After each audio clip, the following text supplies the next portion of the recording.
Good morning friends. स्वागत है आप सभी का हमारे YouTube channel Ranjeet study world में।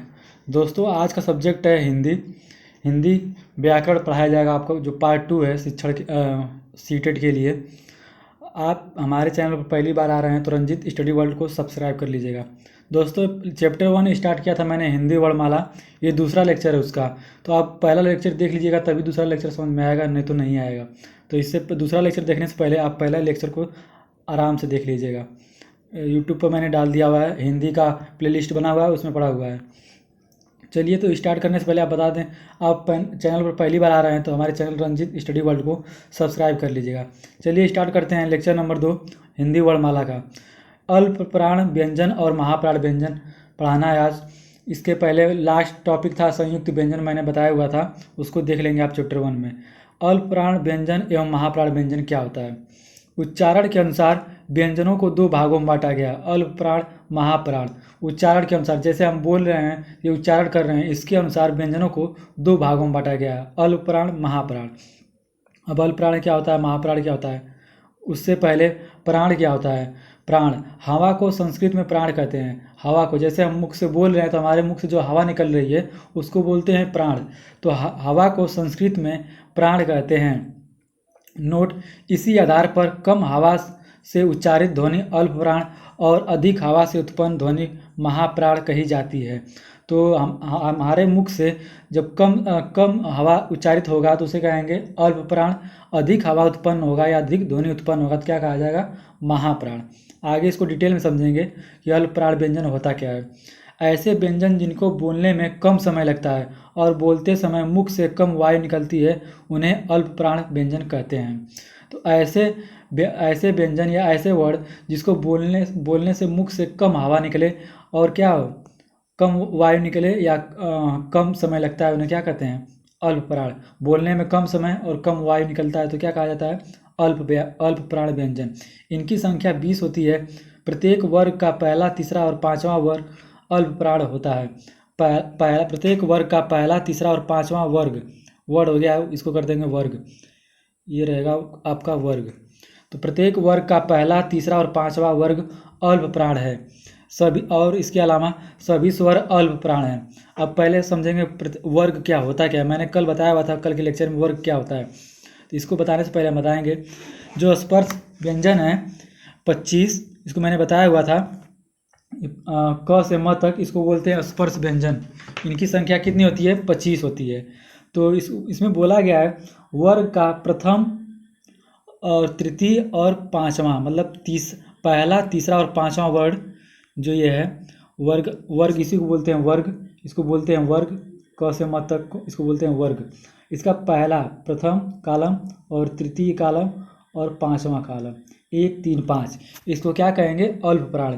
1, 3, 5 में क्या क्या आएगा, क आएगा, पहले वर्ग में क्या क्या आएगा, क, च, ट, त, प। तीसरे में क्या आएगा, ग, ज, ड, द, ब। और पांचवें में क्या आएगा, अंग, इया, ड़, न, म। तो यही बताया गया आपको कि अल्प प्राण क्या होते हैं।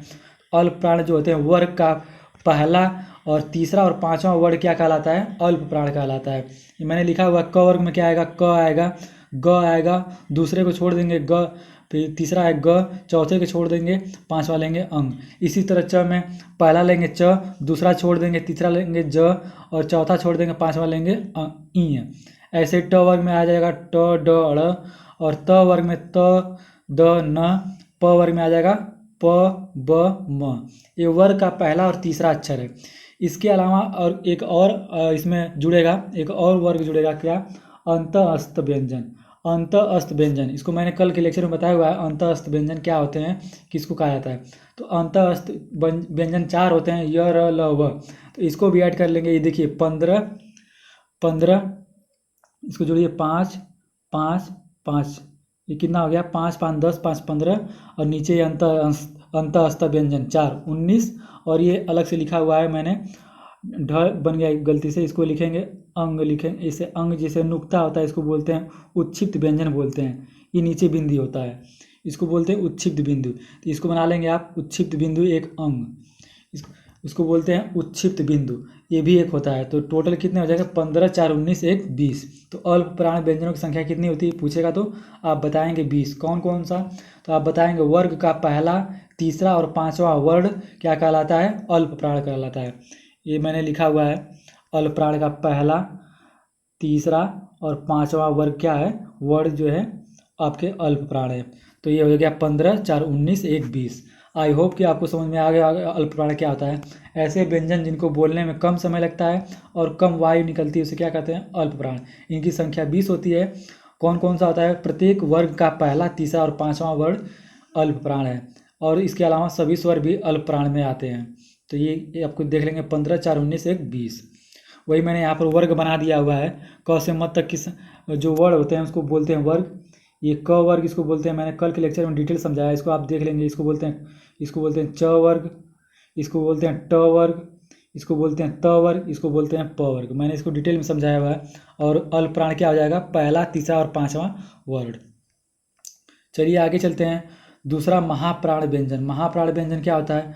ऐसे व्यंजन जिनको बोलने में अधिक प्रयत्न करना पड़ता है और बोलते समय मुख से अधिक वायु निकलती है, उन्हें महाप्राण व्यंजन कहते हैं। तो महाप्राण जैसा नाम ही वैसा काम है इसका। महाप्राण मतलब बोलने में अधिक समय लगेगा और मुख से क्या निकलेगा? अधिक वायु निकलेगा, तो उसे क्या कहा जाएगा? महाप्राण व्यंजन। बोलने में अधिक समय और अधिक वायु निकलेगा तो क्या हो जाएगा? महाप्राण व्यंजन। इनकी संख्या होती है 15। प्रत्येक वर्ग का दूसरा और चौथा वर्ण महाप्राण है। मैंने तो उसमें अल्प में पहला, तीसरा, पांचवा बताया था, और इसमें क्या हो जाएगा? दूसरा और चौथा जो बचा हुआ है, दूसरा और चौथा। तो दूसरे और चौथे में क्या आएगा? ख आएगा, घ आएगा, फिर च वर्ग में आपका छ आएगा, झ आएगा, ट वर्ग में ठ आएगा और ड आएगा, त वर्ग में थ आएगा और ध आएगा, प वर्ग में फ और भ। ये आएगा 5 5 10। इसके अलावा चारों उष्म व्यंजन, मैंने कल के लेक्चर में बताया हुआ उष्म व्यंजन क्या होते हैं। 4 उष्म व्यंजन होते हैं स ह। ये चारों उष्म व्यंजन आपके किसमें आ जाएंगे? महाप्राण में। और एक उच्छिप्त व्यंजन ढ, एक उच्छिप्त व्यंजन ढ आपका किसमें आ जाएगा? महाप्राण में। तो महाप्राण फिर से देखेंगे। प्रत्येक मतलब बोलने में अधिक समय और मुख से अधिक वायु निकलेगा तो क्या हो जाएगा? महाप्राण। इनकी संख्या होती है 15। और कौन कौन होते हैं? प्रत्येक वर्ग का दूसरा और चौथा वर्ग। मैंने यहाँ पर वर्ग बनाया हुआ है, इसमें देख लेंगे दूसरा और चौथा बोल रहा है इसमें महाप्राण के लिए। दूसरा और चौथा, ये हो गया दूसरा और चौथा, इसको बोलेंगे महाप्राण। और पहला और तीसरा को क्या बोलेंगे? अल्प प्राण। पहला कौन है? ये है पहला, तीसरा और पांचवा। इसको पांचवा ये, इसको क्या बोलेंगे? इसको बोलेंगे अल्प प्राण। इसको अच्छे से समझ लेंगे आप। इसको क्या बोलेंगे? अल्प प्राण। पहला और तीसरा और पांचवा। और दूसरा चौथे को क्या बोलेंगे? महाप्राण। आगे चलते हैं। और इसके अलावा उष्म व्यंजन को भी जो उसमें ऐड कर लेंगे। उष्म व्यंजन 4 होते हैं, स ह। और उच्छिष्ट व्यंजन 1 ढ। तो जोड़ेंगे आप 15 4 19, कितना हो गया? 5 5 10, 4 14 1 15। तो महाप्राण की संख्या 15। दोस्तों यह क्वेश्चन पूछता है महाप्राणों की संख्या कितनी होती है, आप बताएंगे 15। अल्प प्राण की 20। मैंने सब आपको दिखा दिया है कौन कौन से होते हैं। आप इसको ऐसे ही बना लेंगे, बहुत इंपॉर्टेंट है। अभी इसको आपको जो है व्यंजन में ऐड कर देगा। क ख ग घ अंग पूछेगा कौन सा इसमें से महाप्राण है, तो क्या बताएंगे आप? ख और ग। ख और घ क्या है? महाप्राण है। आगे चलते हैं। अघोष व्यंजन एवं घोष व्यंजन। अघोष व्यंजन क्या होता है? घोष व्यंजन क्या होता है? तो कंपन के आधार पर हिंदी वर्णमाला को 2 भागों में बांटा गया है। कंपन के आधार मतलब जैसे हम बोल रहे हैं तो हमारी जीभ से कुछ ना कुछ कंपन हो रहा है, तो इसके आधार पर क्या बोला गया है? व्यंजन को 2 भागों में बांटा गया है, अघोष और घोष। जैसे हम बोल रहे हैं कंपन के आधार पर हिंदी वर्णमाला को 2 भागों में बांटा गया है। जीभ से कुछ कंपन होता है उसको बोलते हैं आपका कंपन के आधार पर हिंदी वर्णमाला। तो इसको 2 भागों में बांटा गया है, अघोष और घोष। अब अघोष क्या होता है, घोष क्या होता है, इसको देखेंगे। अघोष व्यंजन जिन वर्णों के चरण में नाद की जगह केवल श्वास का उपयोग होता है उन्हें अघोष वर्ण कहते हैं। तो जिन वर्णों के चरण में नाद की जगह केवल श्वास का उपयोग होता है उन्हें अघोष वर्ण कहते हैं। इनकी संख्या 13 होती है, जो इस प्रकार है। दोस्तों ये संख्या ही पूछता है और ये जो आपका वर्ड है वो पूछता है। तो इनकी संख्या 13 होती है। कौन कौन सी? क वर्ग में क ख, मतलब जो वर्ग मैंने बताया था वर्ग का, अभी ऊपर मैंने वर्ग बताया है, उसका वर्ग का पहला और दूसरा, पहला और दूसरा वर्ड क्या हो जाएगा आपका? अघोष। पहला और दूसरा आपका क्या हो जाएगा अघोष। तो पहला दूसरा क्या है, क वर्ग में क ख, च वर्ग में च छ, ट वर्ग में ट ठ, त वर्ग में त थ और प वर्ग में प फ। इसके अलावा ये जो है उसमें व्यंजन, इसको भी इसमें रखेंगे अघोष में। उसमें व्यंजन में केवल 3 लेना है, 4 नहीं। एक और होता है लेकिन इसको नहीं लेना है आपको, केवल केवल क्या लेना है, केवल तीन क्या लेना है उसमें व्यंजन। उसमें व्यंजन भी किस में आते हैं आपके, उस व्यंजन किस में आ जाएंगे, अघोष में। तो ध्यान से देखेंगे अघोष व्यंजन में इनकी संख्या 13 होती है। वर्ग का पहला और दूसरा, वर्ग मैंने ऊपर दिखा दे रहा हूँ फिर से मैं, अगर वर्ग नहीं है आपको समझ में आएगा, यही मेन है। आपको वर्ग अगर समझ में आ गया तो यही मेन है, ये वर्ग है पहला और दूसरा। पहला और दूसरा, तो पहला और दूसरा क्या है, क, ये पहला हो गया और ये दूसरा हो गया, तो इसको क्या बोलेंगे अघोष। पहले वर्ग और दूसरे वर्ग को अघोष बोलेंगे। आगे चलते हैं, दिखाते हैं आपको अघोष व्यंजन। हाँ, अघोष व्यंजन इनकी संख्या 13 होती है, जो प्रत्येक वर्ग का पहला और दूसरा वर्ड होता है। इसके अलावा उसमें व्यंजन का 3 स स स। आगे चलते हैं, दूसरा घोष व्यंजन। कंपन के आधार पर दोस्तों ये व्यंजन चल रहा है। दूसरा है घोष व्यंजन। जिन वर्णों के उच्चारण में केवल नाद का उपयोग होता है उन्हें घोष वर्ण कहते हैं। इनकी संख्या 31 होती है। सभी स्वर अ से ओ तक इसी में आते हैं आपके घोष में। सब जो स्वर होते हैं अ से ओ तक सब घोष में आएंगे। इसके अलावा वर्ग का तीसरा, चौथा, पाँचवा, वर्ग का तीसरा, चौथा और पाँचवा वर्ड किस में आ जाएगा आपका घोष में। पहला दूसरा भी मैंने बताया है, पहला दूसरा क्या होता है अघोष होता है। पहला दूसरा अघोष और तीसरा चौथा पाँचवा आपका घोष हो जाएगा। पहला तीसरा चौथा पाँचवा किस में हो जाएगा, सॉरी,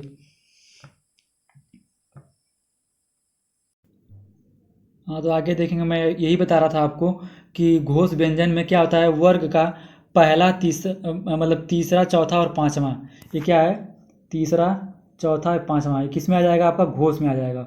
और पहला दूसरा आपका अघोष। तो क वर्ग में ग घ अंग आ जाएगा, च वर्ग में ज झ ई आ जाएगा और ट वर्ग में ड ढ ढ़ आ जाएगा और त वर्ग में द ध न और प वर्ग में ब भ म। इसके अलावा आपको ये याद करना पड़ेगा अंतःस्थ जो है, अंतःस्थ मैंने इसकी संख्या बताई है 4, ये भी किस में आ जाएगा अंतःस्थ। ये किस में आ जाएगा आपका आ जाएगा घोष में। अंतःस्थ 4 प्लस जो आपका बचा था एक उसमें व्यंजन ह, इसी में ले लेंगे। कितना हो जाएगा टोटल 5 5 10 5 15 और 15 4 19 प्लस 11 जो आपका है स्वर, किस में हो जाएगा आपका घोष में हो जाएगा। तो टोटल संख्या कितना हो गया 20, ये 20 हो गए, 5 5 10 5 15 5 20, 20 ये हो गए प्लस 11 आपका स्वर जो है अ से ओ तक लेना है। टोटल कितना हो जाएगा 31। तो पूछता है घोष व्यंजन में वर्णों की संख्या होती है, तो आप बताएंगे इनकी संख्या कितनी होती है 31। अब पूछेगा कौन कौन, तो आप बताएंगे वर्ग का तीसरा, चौथा, पाँचवा वर्ण क्या कहलाता है आपका घोष कहलाता है, तीसरा, चौथा और पाँचवा। इसके अलावा य र ल व अंतःस्थ प्लस 1 आपका उसमें व्यंजन। टोटल कितना हो जाएगा 20 प्लस 11 31। आगे चलते हैं स्वर वर्ण। अब जीभ के प्रयोग के आधार पर पूछता है जीभ के प्रयोग के आधार पर स्वर को कितने भागों में बांटा गया है। मुख द्वार खुलने के आधार पर स्वर को कितने भागों में बांटा गया है। तो आप बताएंगे जीभ के खुलने के आधार पर 3 वर्गों में बांटा गया है, अग्र स्वर, मध्य स्वर और पश्च स्वर। और मुख के आधार पर 4 भागों में बांटा गया, विवृत, अर्धविवृत, समृत, अर्धसमृत। इसको देखेंगे, बहुत पूछता है क्वेश्चन विवृत और समृत से, तो इसको ध्यान से देखेंगे। चलिए आगे बताते हैं अग्र स्वर होता क्या है। तो जिन स्वरों के उच्चारण में कि जीभ का आगे का हिस्सा उठता है अग्र स्वर कहलाता है। तो जिन स्वरों के उच्चारण में जीभ का आगे का हिस्सा उठता है उसे अग्र स्वर कहा जाता है। इनकी संख्या 4 होती है। यही संख्या पूछता है आपका कि अग्र स्वर में कितने वर्ण होते हैं, तो आप बताएंगे 4। कौन कौन से, ई, ह्रस्व ई, दीर्घ ई और ए और दीर्घ ए। तो आप बताएंगे इनकी संख्या कितनी होती है अग्र स्वर की 4। मतलब आप बोल कर देखेंगे जीभ का आगे का हिस्सा उठेगा आपका, ई बोलिए, ई ए आपका जीभ का आगे का हिस्सा उठ जाता है, जिसको बोला जाता है अग्र स्वर। इनकी संख्या होती है 4। दूसरा जो था मध्य या केंद्रीय स्वर। जिन स्वरों के उच्चारण में जीभ के बीच का हिस्सा उठता है मध्य, केंद्र या स्वर कहलाते हैं। जैसा नाम ही है मध्य या केंद्रीय स्वर, तो जीभ के बीच का हिस्सा उठेगा तो क्या कहा जाएगा मध्य या केंद्रीय स्वर। इनकी संख्या केवल 1 होती है। बोल के देखिए तो क्या जीभ का बीच का हिस्सा उठता है तो इसको बोलते हैं मध्य स्वर। तीसरा जो था पश्च स्वर। जिन स्वरों के उच्चारण में जीभ के पीछे का हिस्सा उठता है पश्च स्वर कहलाता है। आप बोल के देखिए, इनकी संख्या 5 होती है। आ तो जीभ के पीछे का हिस्सा उठेगा, ऊ जीभ के पीछे का हिस्सा, ओ औ जीभ के पीछे का हिस्सा उठेगा तो क्या कहलाएगा? पश्च स्वर कहलाएगा। आपका ये बताया गया 3 जो होते हैं जीभ के आधार पर स्वरों की संख्या 3 होती है, अग्र, मध्य और पश्च। आगे चलते हैं मुख द्वार खुलने के आधार पर। मुख द्वार खुलने के आधार पर 4 भागों में बांटा गया। पहला है विपरीत। इसमें देखेंगे जिन स्वरों के उच्चारण में मुख द्वार सबसे अधिक खुला होता है विपरीत स्वर कहलाते हैं। जिन स्वरों के उच्चारण में मुख द्वार मतलब बोलने पर मुख ज़्यादा खुले तो उसे क्या कहते हैं? विपरीत। जैसे आ ज़्यादा मुख खुल रहा है तो क्या हो जाएगा? विपरीत। दूसरा जो है अर्धविपरीत। अर्धवृत्त होगा। अर्धवृत्त लिखा गया है, इसको कर लेंगे अर्धविपरीत। विपरीत कर लेंगे इसको अर्धविपरीत। क्या होता है? जिन स्वरों के उच्चारण में मुख द्वार विपरीत की तुलना में कम खुलता है अर्धविपरीत स्वर कहलाते हैं। विपरीत की तुलना में कम खुलेगा तो अर्धविपरीत क्या कहलाएगा? पहला था विपरीत ज़्यादा खुलता है, अर्धविपरीत में क्या हो जाएगा? विपरीत से कम खुलता है। जैसे अ बोलिए, अ, ए, औ। मुख द्वार क्या है? विपरीत की तुलना में कम खुलेंगे और इनकी संख्या होती है 3। तीसरा है जिन स्वरों के उच्चारण में मुख द्वार सबसे कम खुलता है समृद्ध स्वर कहलाते हैं। मुख द्वार सबसे कम खुलेगा, विपरीत से भी अर्धविपरीत से भी। इन सब से क्या होगा? कम खुलेगा। जैसे बोलिए, इनकी संख्या भी होती है 4। बोल के देखिए, ई, ऊ। तो मुख द्वार क्या है? कम खुल रहा है। विपरीत और विपरीत की तुलना में क्या होता है? क्या हो रहा है? आपका मुख जो है बोलने पर कम खुल रहा है तो क्या कहलाएगा? समृद्ध। इनकी संख्या होती है 4। आगे देखेंगे अर्ध समृद्ध। जिन स्वरों के उच्चारण में मुख द्वार समृद्ध की तुलना में अधिक खुलता है अर्ध समृद्ध कहलाता है। तो ये समृद्ध का वाला टॉपिक था, तो समृद्ध से कंपेयर करेंगे। मुख द्वार क्या हो जाएगा? अधिक खुलेगा। अर्ध मतलब क्या होता है? अधिक। समृद्ध का अधिक। तो इनकी संख्या होती है 2।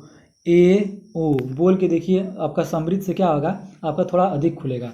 तो ये चारों हैं, इन चारों में से क्वेश्चन बहुत बनता है। विपरीत से आपका क्वेश्चन बहुत बनता है, तो इन चारों को आप ध्यान से पढ़ेंगे। चाहे कोई भी परीक्षा हो, विपरीत से बहुत प्रश्न पूछता है। आगे चलेंगे दोस्तों, बस आज के लिए इतना ही।